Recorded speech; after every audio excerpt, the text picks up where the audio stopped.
On a chilly November morning, a royal procession leaves Buckingham Palace on a journey to Westminster. Her Majesty the Queen is on her way to open her Parliament. Following behind in another coach is one of the greatest symbols of her reign, the imperial state crown. The pomp and ceremony of her arrival at Westminster is matched only by other images of her monarchy. Throughout her long reign, she has welcomed many kings and queens, presidents and foreign guests. This is the mystery and magic of monarchy on display. The least known part of these occasions are the Queen's jewels, which far outshine any other collection in the modern world. The story of fabulous diamonds and shimmering tiaras worn by beautiful princesses provides a glimpse into the fascinating world of the Queen's personal jewelry collection. On display, the Queen is supported by a dazzling array of glittering tiaras, rubies and emeralds. The majesty of monarchy encompasses priceless diamonds and other precious stones which adorn the royal treasures. For centuries, kings and queens have worn these symbols in pursuit of their royal birthright and heritage.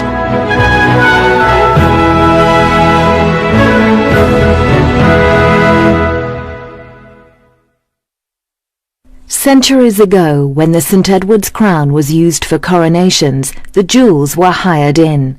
Nowadays they are real, and when Prince Charles wears the crown for his coronation, it'll be a heavy moment as it weighs nearly 4 pounds.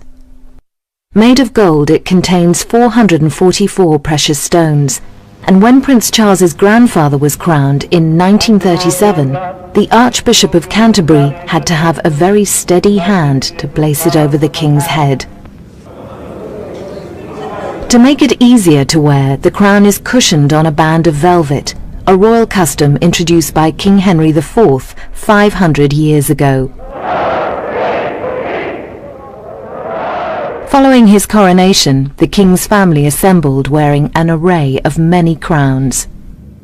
These are symbols of monarchy. They are to be worn and to be seen that they are symbols of monarchy.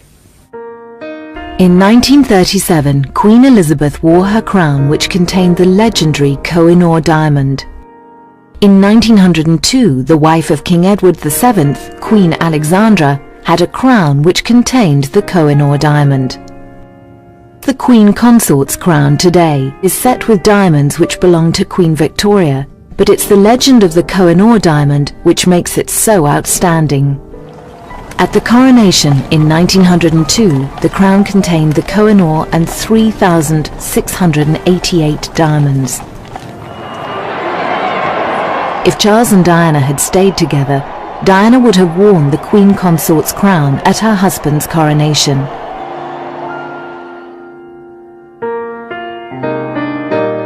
The Koh-i-Noor diamond, which means Mountain of Light, has a long and dramatic history surrounding the male owners of the precious stone.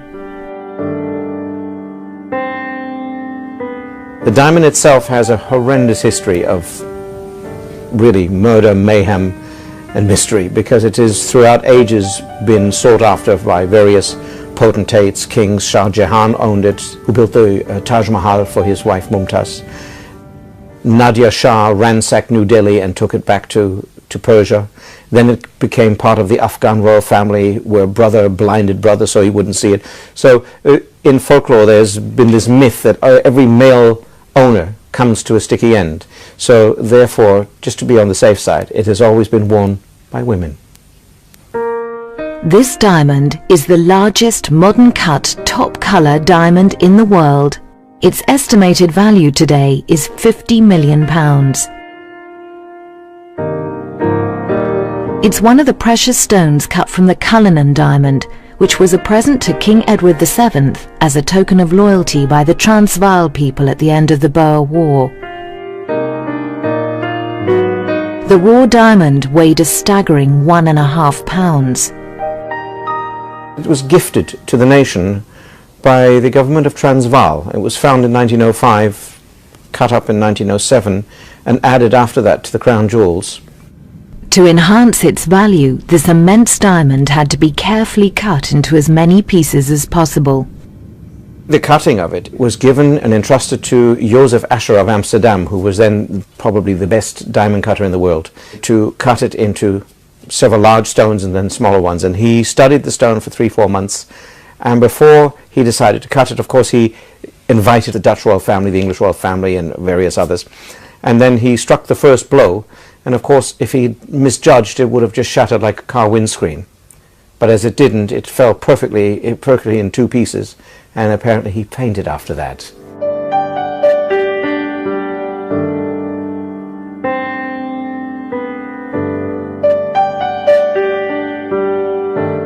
The largest piece cleaved from the mighty Cullinan diamond is the pear-shaped Star of Africa, weighing 530 carats. It's the most valuable stone in the crown jewels, and as part of the coronation regalia, it is held in the sovereign's right hand. As a gift to the nation, it has to be shown to be seen somewhere. And so it was decided to put in the scepter of the crown jewels. The second largest diamond to be cut from the Cullinan is in the imperial state crown. It was made in 1838 for the coronation of Queen Victoria and is set with gems of striking magnificence. The Queen wore it on her coronation day in 1953.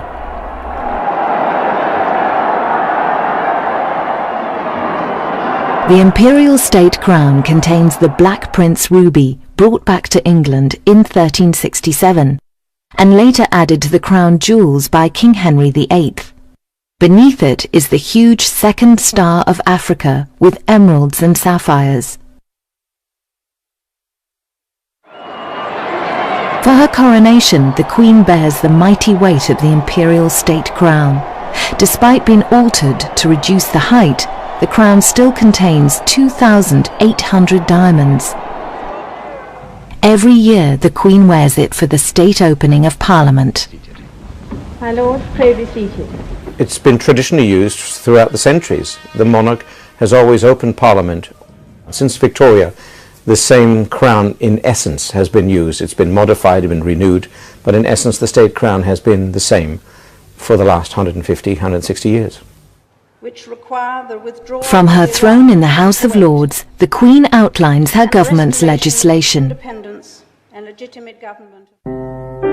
The third and fourth diamond to be cut from the Cullinan has traditionally been part of the Queen Consort's crown. Known as the Lesser Stars of Africa, the gems can be removed from the crown and worn separately. They were bought by King Edward VII, and to this day they are the Queen's personal property. In 1911, the Queen's grandmother, Queen Mary, wore them on her dress as a brooch. Their estimated value today is £12 million. In 1937, Queen Mary wore them pinned to the front of her dress at the coronation of her son, King George VI. Beside her were her grandchildren, Princess Elizabeth and Princess Margaret. The Queen often wears the Lesser Stars of Africa as a brooch, together with another stone cut from the Cullinan diamond, which she wears as a ring. One of the Queen's favourite jewels is the heart-shaped diamond brooch cut from the Cullinan. 2 more Cullinan diamonds were used to create another magnificent brooch. They were taken out of the crown jewels, and they are in royal possession because they always were personal pieces of the monarch. In 1897, Queen Victoria celebrated her Diamond Jubilee and was photographed wearing her collet diamond necklace and earrings. The estimated value today is £1.5 million. The Queen often wears the collet necklace to the state opening of Parliament. It was made in 1858, and the pendant stone is known as the Lahore diamond. The diamond drops that are on the earrings and the drop on the bottom of the collet necklace did actually come from the Timor ruby necklace. It was given to Queen Victoria in 1851 by the East India Company. They now form part of the crown jewels. These early images from the turn of the century capture Queen Victoria at Balmoral in Scotland. In 1911, her life was commemorated with the unveiling of a memorial statue in front of Buckingham Palace. Sitting on her throne, the old Queen is depicted wearing one of her favourite crowns. When she succeeded her uncle, King William IV, to the throne in 1837, her crown was set with stones from the reign of her ancestor, King George I. These included the Black Prince ruby and many brilliant pearls and fine sapphires. Later, she ordered a new, smaller crown to be made by Garrard's, the crown jewellers. It weighed just 4 ounces and sat neatly on the top of her head. Queen Victoria suffered migraines in later life, and she found that the crown's far too heavy. That's why we at Garrard made the small, very, very small crown for her to wear. And she always wore it at the top of the head or at the back on the bun, with or without the arches.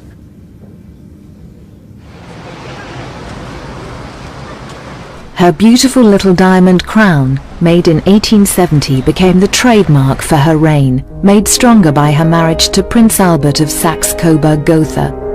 The couple were deeply devoted to each other, and their marriage was an extremely happy one.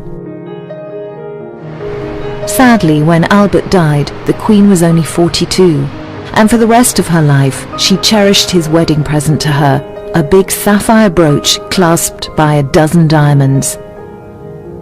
Queen Victoria called it Albert's brooch, and more than 100 years later, her great-great-granddaughter, the Queen, regularly wears it on her lapel.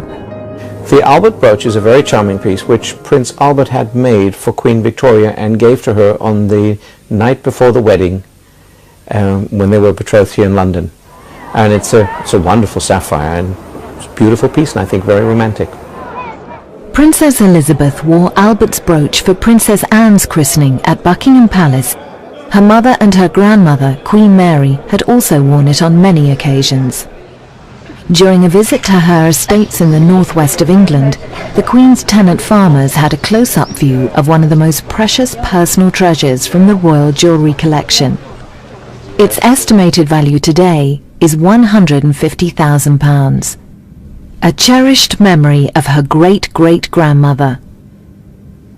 Another memento from Queen Victoria's era is her Golden Jubilee necklace from 1887, containing circles of exquisite diamonds around pearl centres with a drop pearl pendant.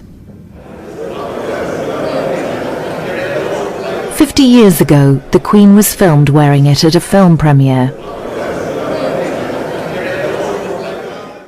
Queen Victoria's ancestor, King George IV, owned a diamond crown decorated with shamrocks, thistles and rented gemstones.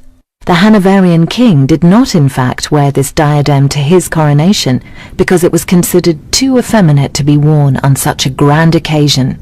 George IV's coronation, the new crown was made, and he was under strict orders from Parliament what he could have in his crown. So he then decided that he would have flower bouquets between the Maltese crosses. The flower bouquets represent England, Scotland and Ireland. He didn't actually wear it for his coronation because it was considered to be too feminine. Originally it would have been set with semi-precious stones that would have been hired from the jewellers for the coronation, because in those days they couldn't afford to have crowns and diadems set with real stones and keep them. So the jewellers came in and they were, all the jewels were hired and sent back afterwards. If the jewels were left in the crowns, the sovereign would have pawned them, hocked them to pay gambling debts or, as turned out, mistresses in those days. As a precaution against theft, Queen Victoria soldered her jewels onto the Hanoverian diadem, and to this day most of them are still in place. At the annual state opening of Parliament, the Queen arrives wearing the Hanoverian diadem. She wears it leaving Buckingham Palace, travelling in the coach to the House of Lords. She then walks up the grand staircase into the robing room where that crown, the diadem, is removed, and she then puts on the more important imperial state crown. On her wedding day in 1947, Princess Elizabeth wore another relic from her German ancestors, the Hanoverian fringe tiara. The tiara that Princess Elizabeth wore is known as the Hanoverian tiara, and it was in fact designed and made in 1830 for Queen Victoria. It was made of old diamonds from the time of George III, and it was creating this wonderful, quite spiky tiara, quite high, which can also be worn as a necklace, interestingly enough. The royal family are very good with their jewellery. They can be worn for lots of different things. Anyway, Queen Victoria had it made in 1830 and left it to the crown, and Queen Mary wore it. There are pictures of Queen Mary wearing it. And then Princess Elizabeth wore it for her wedding because it was lent to her by her mother. On Princess Elizabeth's wedding day, two unforeseen things occurred. One was that the beautiful Hanoverian tiara, diamond tiara, actually the frame broke, which is a nightmare situation for anybody. But of course, unlike anybody, she did in fact have the court jeweller standing by, but in his workshop. And he had to be sent for double swift to come and mend the thing. And I think she was very nervous and had to be reassured by her mother. And also, she wanted to wear the double row, the famous double row of pearls, which had been given to her by her parents, by her father, I think in particular, on her wedding day. And they were on display with the rest of the royal presence, which was extremely awkward. So in a London which was paralysed with traffic problems, her newly appointed private secretary, John Colville, was dispatched across London to get this priceless pearls and somehow get them back to Buckingham Palace. But he couldn't get back. Once he'd actually persuaded them to give him the pearls, I imagine sharp words were spoken, he had to commandeer one of the royal limousines belonging to King Haakon of Norway to somehow get through and give them to the bride-to-be. On her wedding day in 1973, Princess Anne wore the Hanoverian fringe tiara which had been lent to her by her grandmother. It had adorned many royal heads since it was originally set in diamonds more than 150 years ago.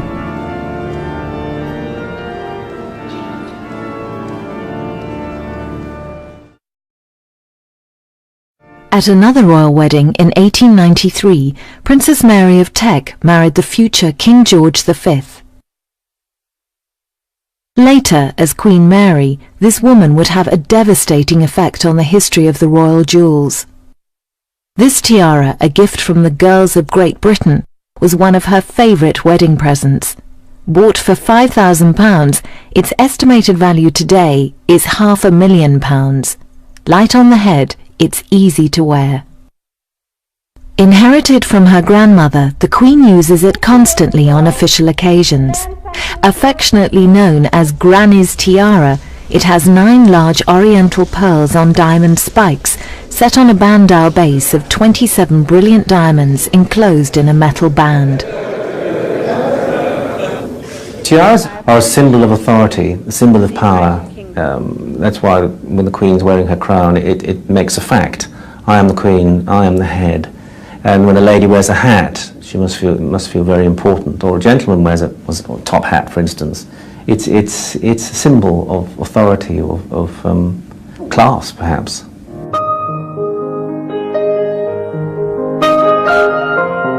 Queen Mary's obsession with the family jewels reflect in the images of the monarchy in recent times. Early in her marriage, Princess Diana transformed some royal emeralds into an eye-catching headband.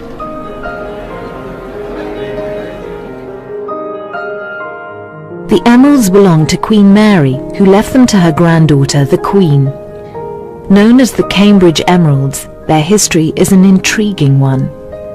Queen Mary's mother, the Duchess of Cambridge, and her husband Adolphus acquired them in Germany in a rather unusual way. They went to Frankfurt on a tour, and there was a lottery for a charity, and the Duchess of Cambridge decided that yes, she would buy some tickets, and actually won, and was presented with this brown box full of these emeralds. The Duchess of Cambridge gave the globular green cabochon gems to her son Frank, who gave them to his mistress. When he died suddenly, his sister Mary wasted no time in retrieving them. He was a real ne'er-do-well. He was a great gambler, you know, he had a bit of this Irish blarney in him, and he showered jewels on his mistress, and Queen Mary, his sister, wasn't having any of that. He died rather suddenly, and she was horrified to find that the Cambridge emeralds, the family emeralds, had been given to his Irish mistress.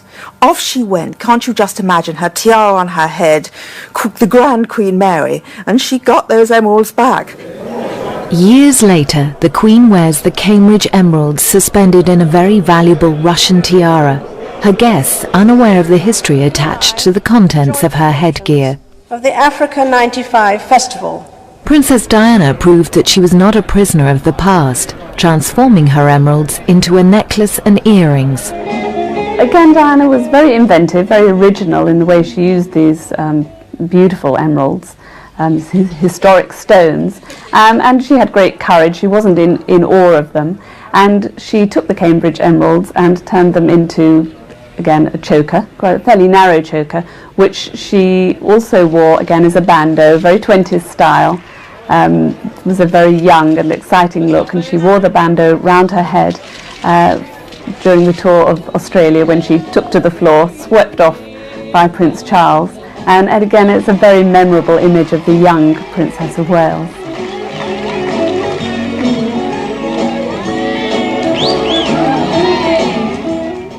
In 1911, King George and Queen Mary were crowned Emperor and Empress of India. The Queen was showered with gifts of Indian jewels, which she mixed with the Cambridge emeralds to create a parure worth £2 million at today's prices.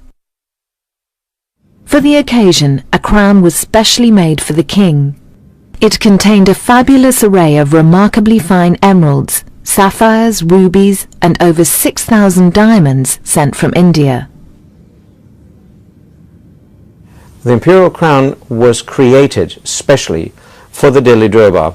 In 1911, George V was the first and only British monarch that actually was crowned Emperor of India in November 1911. And it was just the most amazing event of the day. And so therefore a new crown had to be made, because the crowns of England may never leave the shore of this country by Act of Parliament. So therefore we have a new crown. Can you imagine one of those Indian celebrations when people arrive in elephants on howdahs? When I say people, I mean Maharaja kind of people. And when there's somebody fanning you from behind on this hot day and you're sitting under some extraordinary throne, probably the throne itself is studded with jewels. This is what Queen Mary and King George V went through at the beginning of their reign, when India was the most important part of the future Commonwealth. And the Maharajas came up to them carrying these incredible jewels as presents. Queen Mary received emeralds in her own right from the Indian people, and she had those made up into fantastic jewels. She mixed them with the Cambridge emeralds to make different parure. Diana was given one of the emerald sets, and Prince Charles bought her an Art Deco emerald and diamond bracelet to go with it. Like so much he didn't know about his young wife, he didn't know she didn't like emeralds. Elsewhere, a whiff of the Cambridge emeralds is in the air. Pinned to the Queen's lapel is an emerald brooch surrounded by 2 circles of diamonds. Off-duty and on, the Queen wears a Duchess of Cambridge brooch with 14 cut diamonds. At the turn of the century, the Russian royal family was very interwoven with its British counterparts. Tsar Nicholas II was married to Queen Victoria's granddaughter Alex, and the young Tsar Nicholas and King George were cousins. On holiday as young men, they spent many happy times together. During a trip in Russian waters in 1908, they were filmed aboard the royal yacht in the company of other members of their families. But the storm clouds of revolution were blowing, and with the murder of the Tsar and his family by the Bolsheviks in 1918, the royal relatives escaped to all corners of Europe. Grand Duchess Vladimir fled to Switzerland, carrying her jewels. Members of the Russian royal family who were down on their luck and had nothing but their jewels to support themselves sort of sold them privately. They weren't very practical people. The Grand Duchess Olga, she was a woman who'd never had to deal with money. And of course it seems like a godsend when Queen Mary comes along saying, let me sort it out for you. I know this jeweller, and of course I'd love to have them. And she took the pick of the Russian jewels. Whether she ever paid for them in full at the proper price is very doubtful, although I think a lot was given in kind to these exiled Russian relatives. They had grace and favour homes rather as some of the minor royals do today, so perhaps there was a trade-off there, but in real jewellery terms, Queen Mary did not pay the full whack. Among the jewels acquired by Queen Mary was Grand Duchess Vladimir's tiara. The Queen inherited it in 1951 and has worn it on many state occasions. Comprising of 15 interlaced diamond circles with an interchangeable swinging pearl in each, it's estimated to be worth £2 million at today's prices. Other Russian jewels bought by Queen Mary included a cabochon sapphire brooch surrounded by 2 rows of diamonds with a pearl drop hanging from a collet diamond. In 1929, Queen Mary purchased a diamond chain-linked choker necklace belonging to the Dowager Empress Marie of Russia. The downfall of the Russian royal family helped to fuel Queen Mary's obsession with jewels. Her passion for jewellery was unsurpassed, and she expressed herself through her mania for collecting. When she died in 1953, she handed down her jewels to her children and grandchildren. Her 4th son, George, the Duke of Kent, married Princess Marina, the granddaughter of Grand Duchess Vladimir. The Duke's family inherited a variety of valuable Russian jewels, including a spiky Russian tiara that Princess Michael of Kent inherited from her mother-in-law.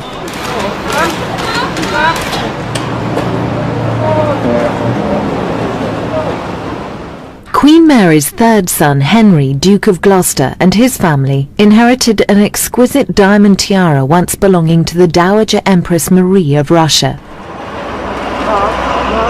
The young Duchess of Gloucester wears it for official functions.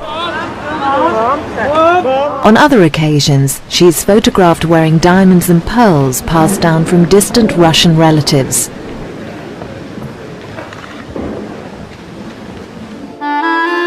The Russian Kokoshnik fringe tiara comprises of 61 platinum bars encrusted with 488 diamonds made in the shape of a peasant headdress.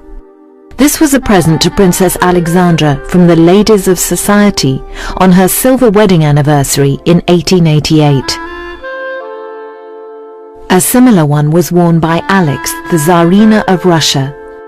Princess Alexandra is photographed wearing one for her wedding anniversary at Marlborough House. To accompany it, she wore 2 exquisite floret earrings with large centre diamonds surrounded by slightly smaller ones. Queen Mary inherited the Kokoshnik tiara from her mother-in-law and passed it on to the Queen, who wears it on formal occasions when she entertains other heads of state. Do not always see eye to eye. In 1995, the Queen's state visit to Russia posed the very delicate problem of what jewels she should wear, if any. How awkward that she was scheduled to visit the tombs of her royal cousins, the Tsars, for the first time, when thanks to her grandmother, Queen Mary, she had the pick of their best jewels at home in a vault.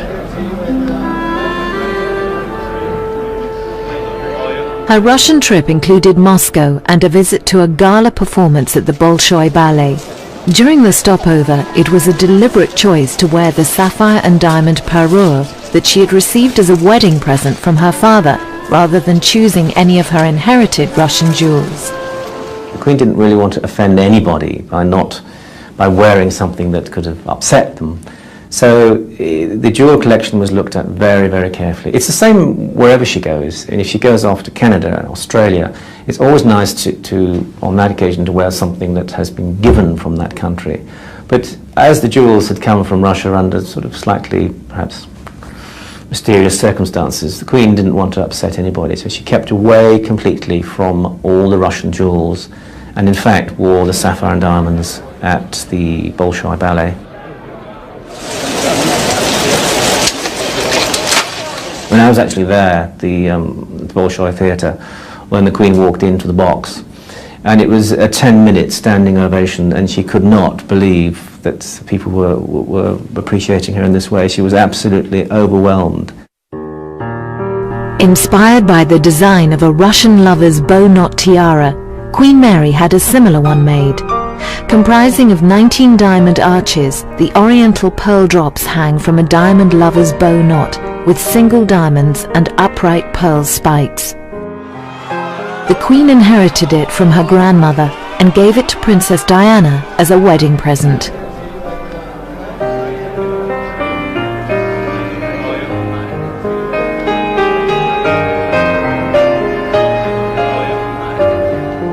In the 19th century, a lover's bow knot tiara was a popular design. You know, Queen Mary had all these relatives strung out through Germany and Russia, and she used to go in the summer. It was called the Gathering of the Royal Mob. They used to kind of go on their summer holidays together, a very upmarket Butlins or Club Mediterranee with just members of the royal family. And then, of course, they all dressed for dinner in those days, tiaras, the whole bit. And Queen Mary then would have seen jewels that she loved. And the bow knot tiara was something that she had copied by Garrard just before the First World War and the Russian Revolution, 1914, using jewels that, pearls especially, that she had been given as a wedding present, but had it made for herself, gave it to the Queen, who has hardly worn it, and then the Queen gave it to Princess Diana as the future Queen. The lover's bow knot tiara is one of only 2 pieces of royal jewellery which Diana owned outright. It is part of her legacy. She used her own personality to make the tiara part of her image. And the lover's knot tiara, which was a wedding present to her from Her Majesty the Queen, I think has created some of the most dramatic images of Diana that we will all remember and cherish. It is too much a part of Diana's legend. In 1843, Queen Victoria appointed Garrards as the crown jewellers. Many of the royal jewels had been made by Garrards, and when the future King Edward VII married Princess Alexandra in 1863, he gave her a brilliant necklace of festooned diamonds and pearls made by Garrards. It has 8 circular clusters of diamonds with large pearls at the centre of each. The matching earrings are owned by the Queen today, and the oblong diamond brooch belongs to the Queen Mother. Since the accession of her husband to the throne in 1936, Queen Elizabeth, the Queen Mother, has often worn Queen Alexandra's necklace. Here, at a film premiere 50 years ago, her elegant manner reflects the majesty of the occasion. The Queen personally pays Garrards to look after her personal collection of jewels. In their workshop, high-quality gems are delicately crafted into stunning jewellery worth thousands of pounds. Prince Charles paid Garrards £28,000 for Princess Diana's sapphire and diamond engagement ring, which has been inherited by her son, Prince William. In 1936, the future of the British monarchy was threatened when the Queen's uncle, King Edward VIII, abdicated to marry the twice-divorced Mrs. Wallis Simpson. This constitutional crisis also led to royal jewels being taken over by an outsider.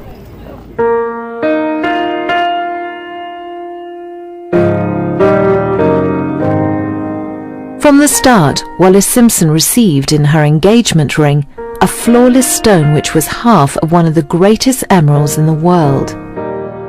King Edward had ordered the jeweller Cartier to make the ring, and as a regular customer was quoted a special price, £10,000, the equivalent of $500,000 today. Throughout his marriage, he celebrated their relationship by giving his wife numerous jewels to create a priceless collection. Most of the jewels she had were either bought for her by the besotted future Duke of Windsor, or otherwise they were made up from jewels that he had been given in India, that is, raw stones. But they weren't actually jewels that, say, Queen Victoria had worn.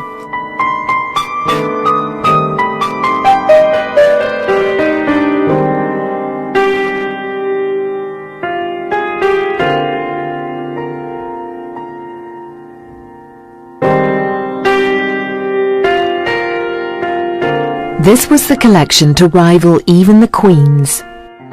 When the Duke of Windsor died, it went to the Duchess, and thereafter the bulk of it, as far as I understand, went to charity for AIDS research.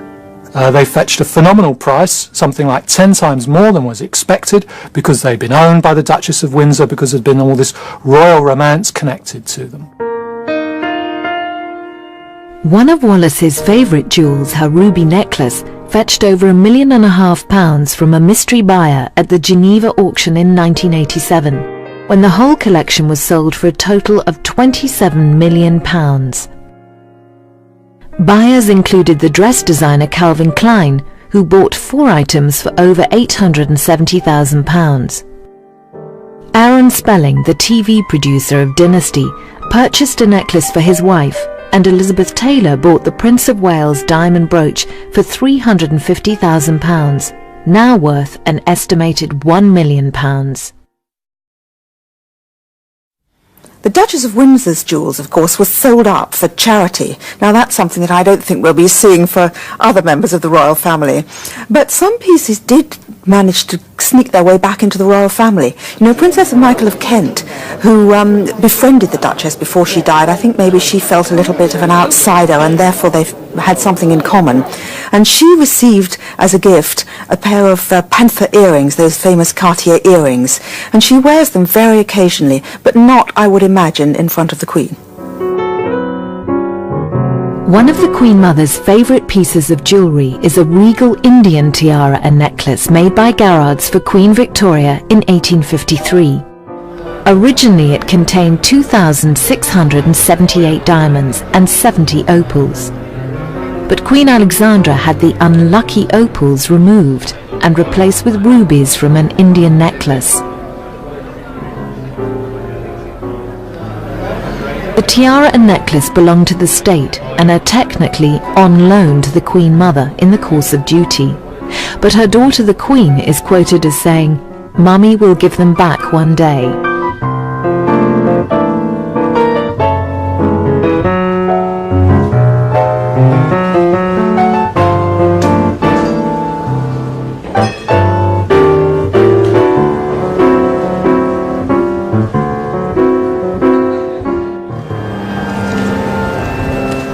Princess Margaret's wedding in 1960, the crowning glory of her dress was an unusual tiara. Margaret's tiara was interesting because it wasn't a piece of jewellery that had sort of been handed down from generation or mother to daughter or anything like that. It was a tiara which actually had been bought at Sotheby's by the royal family for £5,500, for those who want to know, from Lord Poltimore. And it is, I'm sure, still a very, very beautiful tiara, totally different from the Hanoverian tiara, which is quite spiky and quite almost graphic looking.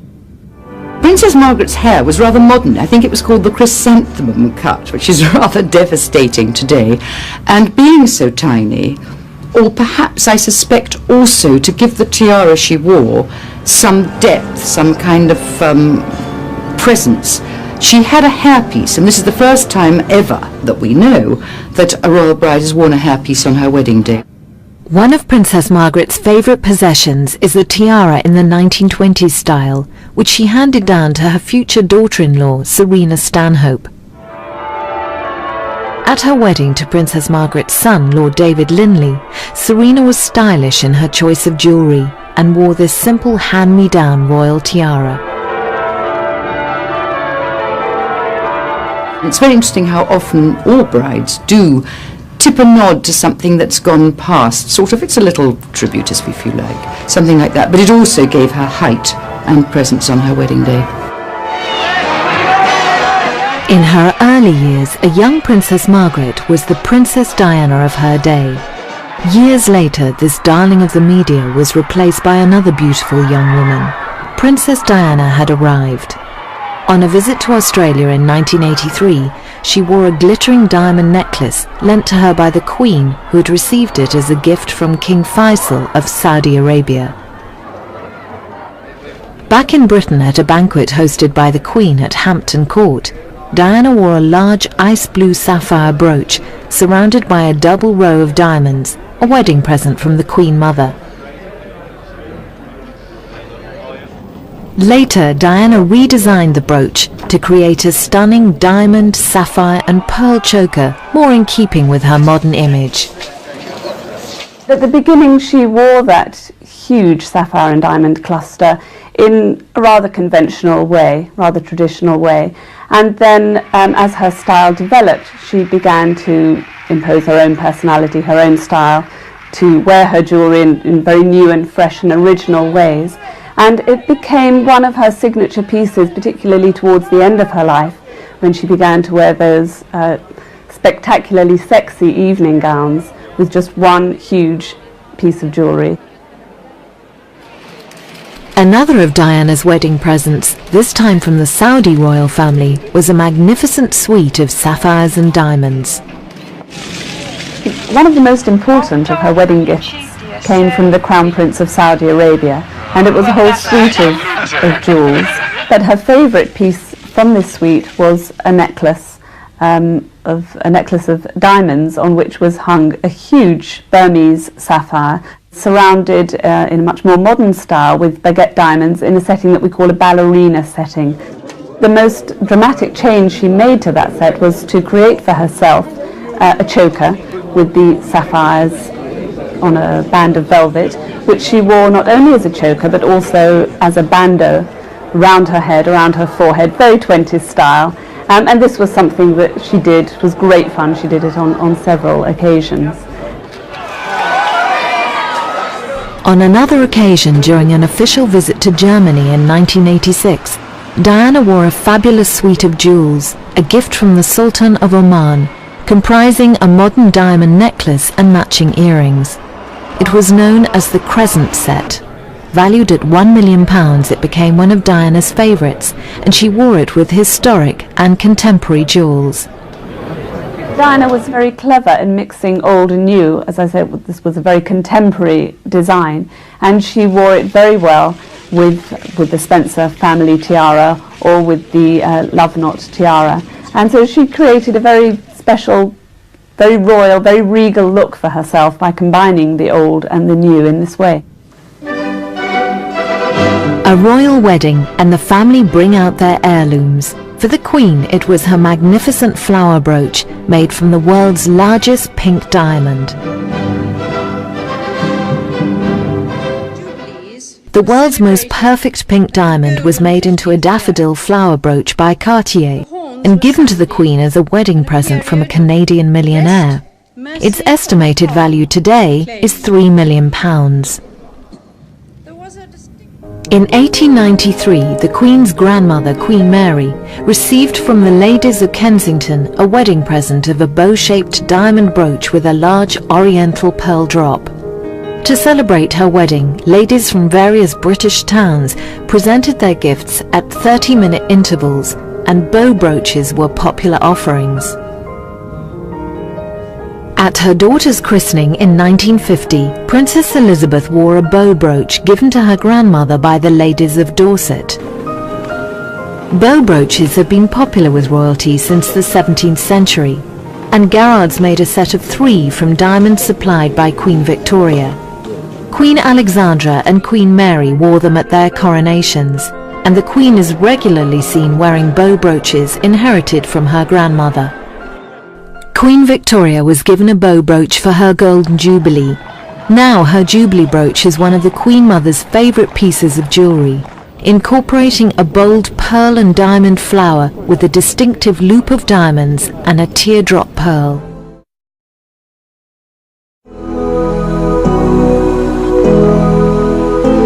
Wearing costume jewellery distanced Princess Diana from other members of the royal family.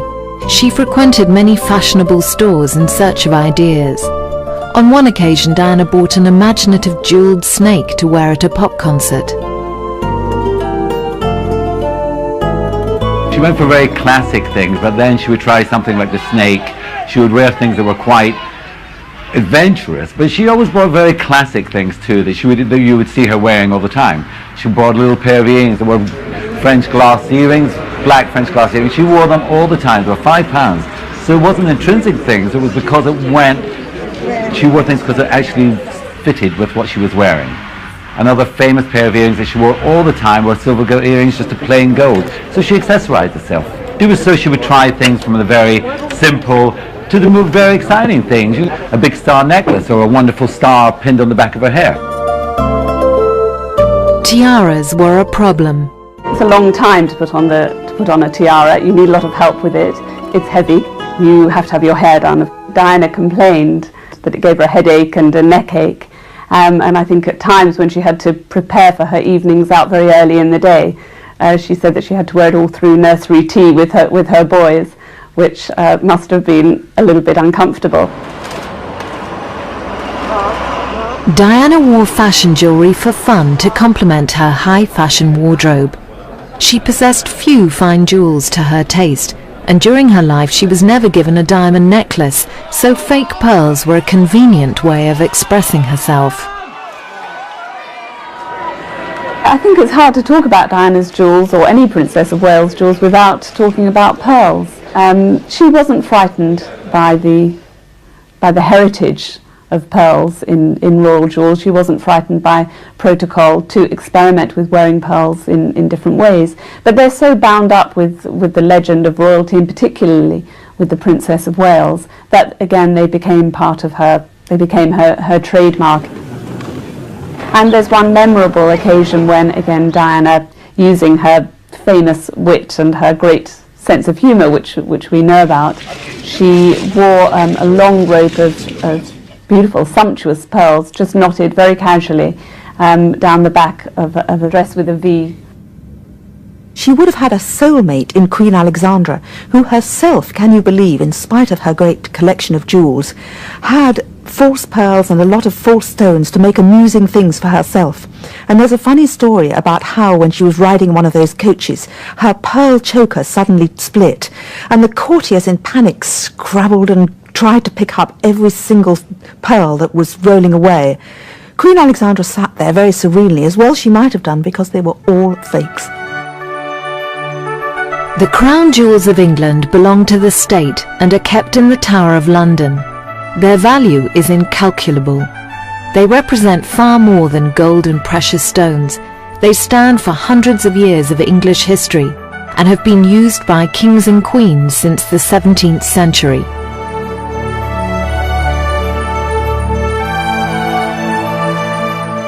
The Queen's jewels are her personal property, and their value is almost incalculable too. At today's prices, she would realise an estimated £45 million, not counting their historic provenance. At auction, maybe £300 million, using the yardstick of the Duchess of Windsor's jewellery auction in Paris. Since the days of Queen Victoria's empire and Queen Mary's mania for collecting royal jewels, the royal family has amassed one of the greatest fortunes in the world.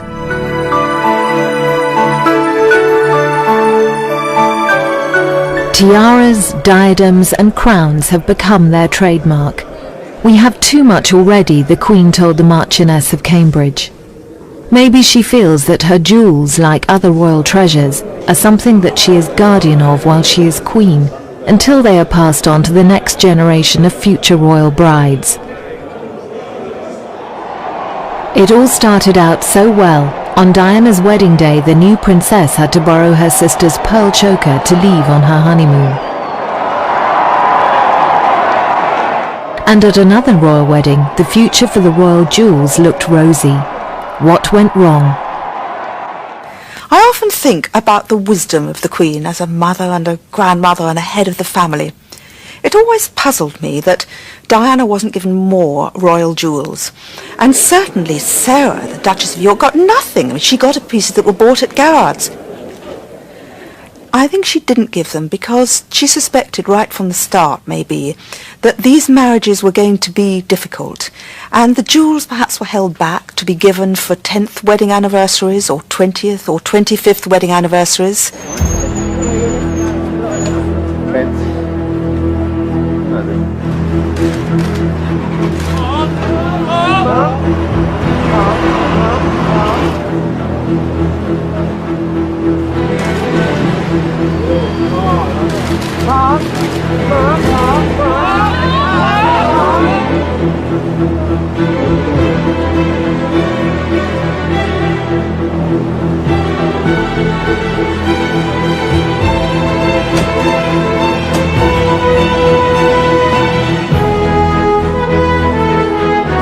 Today, more than ever, jewels spell majesty. When royalty is on display, they shine. Jewelry speaks an international language. It generates for the people who wear them a sense of overwhelming opulence, social supremacy, and confidence. Jewels are indeed the true currency of royalty.